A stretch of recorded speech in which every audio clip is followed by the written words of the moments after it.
Okay, so to start off the show, I have my dear friend Jordon Alagna calling in to review a movie that the two of us enjoyed through the Netflix party, the new feature, of course, from Netflix that I've been using to, or we've all been using to enjoy ourselves and spend quality time with people during this whole coronavirus epidemic. Jordan, how you doing today?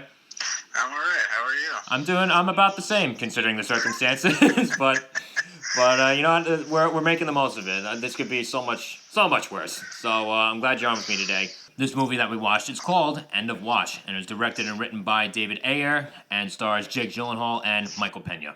Now you were the one that was definitely more enthusiastic about this going in because you'd seen this movie before. So you want to just A, say what the movie is about, and then B, why exactly you were so enthusiastic about recommending this to us?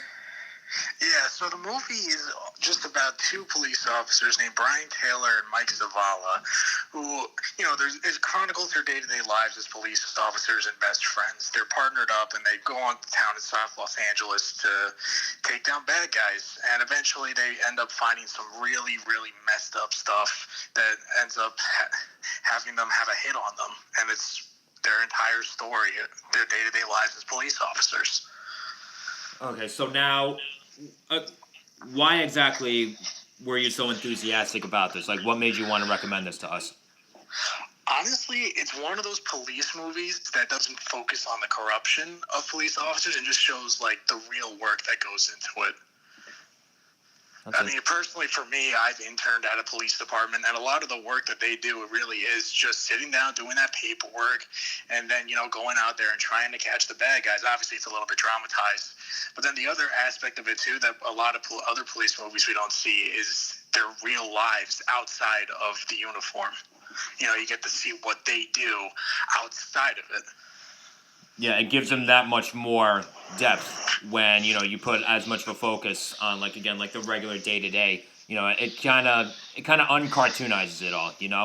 It kind of I feel like in a lot of other movies when they don't put the sort of personal emphasis like they do in this movie, it glosses over certain things that end up adding a lot to the story of the characters, and they didn't do that in this movie, which made me appreciate that very much. Yeah. Very true.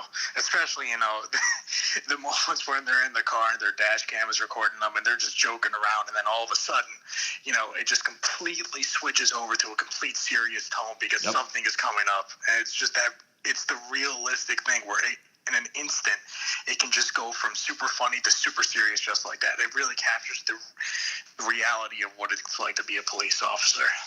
Now, touching upon something you said with their dashboard cam being on, one of the things that I want to touch on is the found footage found footage. I know English. Found footage aesthetic where found footage technique that was used to bring this film to life. So I'm curious as to what your thoughts were on that exactly. That it makes it feel more real. Mm-hmm. It makes you really feel like you're like there with them. You're there with them. You're feeling everything they're feeling. You're seeing them do all this crazy stuff that normal people wouldn't have to do. If they weren't a police officer, it made you feel like you were just there with them. That's the best way I can describe it. Now, I kind of wish I answered that question first before you because you kind of read my mind and said exactly everything that I was going to say. But no, it definitely has this very like you said, realistic and very down-to-earth quality about it all. And it definitely ramps up the intensity, too, because it ramps up the realism. Like, again, like, everything just kind of feels... It kind of feels... I don't know if I'd say that it feels, like, very uninterrupted. Because, again, it does cut back and forth between the two guys. It cuts back and forth between a lot of things, which, again, I think you need in something like this. Because there's only so much that you can get from the point of view of of one police body cam. But when you first told us about the film and I first watched the trailer, I'm like, okay, let me at least watch this. Let me know what I'm getting myself into, because I had heard about this movie a while ago. Then I saw in the trailer that I'm like, oh shit, this is found footage. It's a found footage of a police officer movie. This is actually really interesting. This gives it a whole another element that I didn't expect to see coming, and I think could work really well with something like this. And I think for the most part, this does add a lot to the film. Exactly what we were saying. Like, it makes you feel like you're right there with them. And again, it kind of ramps up the blood pressure, at least it did for me, it ramped up my blood pressure just a bit more because it felt like, I was a fly on the wall or a fly on the dashboard, depending depending on how you want to say. One thing I will say as far as like the found footage, like I said, I think it was definitely a great way to go about telling the story, but there's certain times where it kind of felt out of place. It kind of felt like, okay, like there are scenes where like, they're following, there are certain scenes that involve like, the cartel that goes after these two police officers, and they had the found footage in those scenes, but it just felt kind of weird for me that like, you just have one of these guys like out of nowhere just recording everything that these guys, these other guys, these cartel members are saying. Like, okay, not for nothing, last I checked, cartels don't want to exactly make a big name for themselves. They don't exactly want to leave behind a lot of evidence. Why are you recording everything? You fucking idiot. That was the one thing about the movie I'd say. I was just like, dude, are you serious right now? Just like, what a stupid thing to do. I was like, you're either brand new or you're just a complete moron. You're the brand new. I like that one better. You're brand new. You really don't know exactly what it is you're doing. But going back to like exactly how they, show everything in the movie, how they tell the story. Again, this is very much a movie that pulls no punches. It's very gruesome. It's very intense. Like certain things that like, there's certain images that I'm not gonna be able to forget for a while. Like, a knife in someone's eye, or someone's face literally, getting pounded in, or like just certain things that they find. And I don't want to give away too much to those who haven't seen this, 8-year-old movie, but there are certain things that, or really just this is one of those movies where it makes that much more of a difference if you know next to nothing going into it. Exactly. Yeah, and that's why it's funny. One of our friends was actually texting me like, what's gonna happen? Like, what's going on? I'm just like, listen, I'm not saying anything. It's a movie. You just gotta watch it. Just the shock value that you just don't see it coming. It just hits you. Yeah. It's all like, and then even when you do get to that point, they move past it. You just got to run away. You just keep going to do what they have to do. They can't just sit there and take care of that person. They just got to run. Yep. It's just the intensity. The intensity really is. This is definitely not a movie for the faint of heart, for sure. And going back to what you said about like, when certain things hit you, they really hit you. And without giving away too much, of course. The ending in particular, I thought was very powerful, and this goes back to the whole character dynamic between Brian Taylor and Michael Zavalta. Am I getting his last name right? Michael Zavalta?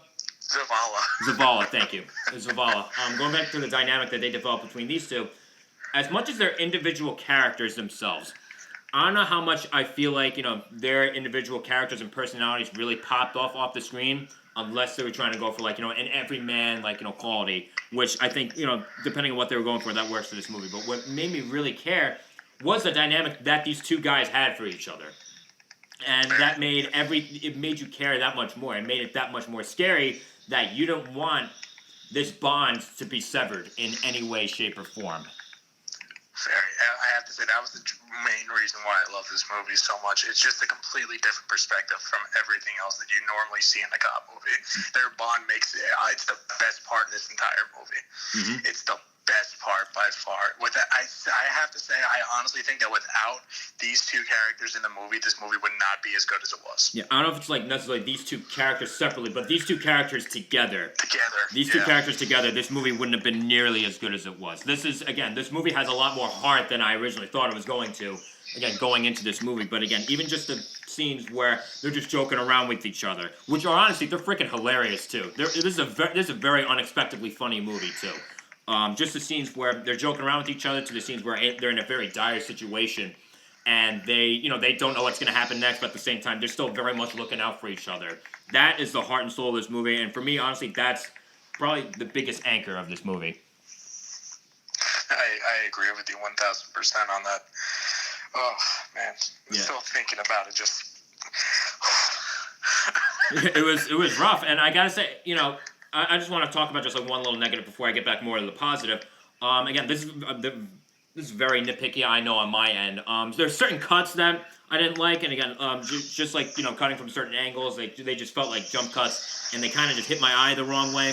But I thought for the most part, like, again, going back and forth between, like, the found footage, the different found footage angles, I thought it was seen together pretty well, even though there were certain jump cuts or at least cuts that felt like jump cuts that I wasn't as crazy about. But going back to the whole character dynamics, that wouldn't have been nearly as strong if it wasn't for the performances and chemistry from Jake Gyllenhaal and Michael Pena. They're a very good duo together.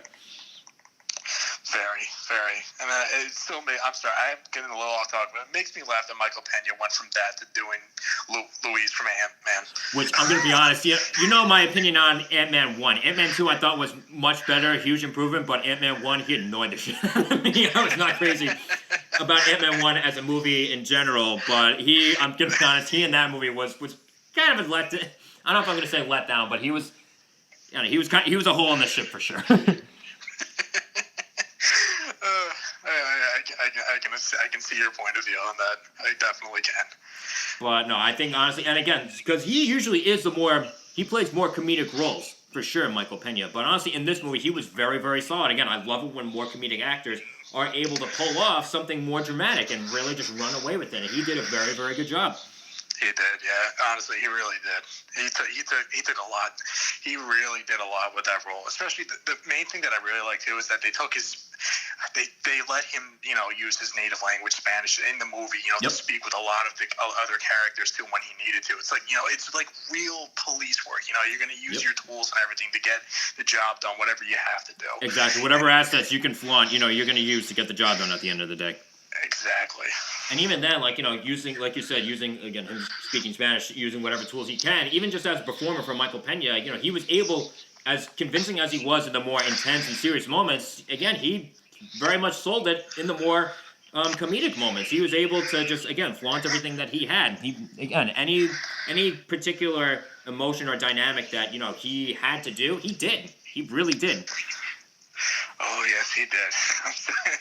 Talking about this movie, it gets me a little choked up. I'm sorry. It's fine. Listen, you like it's obvious that you like the movie very much. So, again, putting our final stamp on the movie, given everything good about this movie, and again, some slight negatives for the most part. This is gripping from beginning to end. I'm going to give this a 90. I'm giving it 100. You're giving it 100? Oh, damn, perfect score. All right, shit. You heard it here first, folks. I don't think I've ever reviewed anything on here and given it 100. I've given some stuff that have been close, but I don't think I've ever given it 100. So this is real talk history, folks. I'm glad I made it. Yeah. So I think Jordan, thank you very much for coming on today. I think this is the third time that you've been on the show, right? I think so. Yeah. Yeah. Birds of Prey review, Invisible Man review, and now this. I feel like there was something else. Whatever, you're in the lead.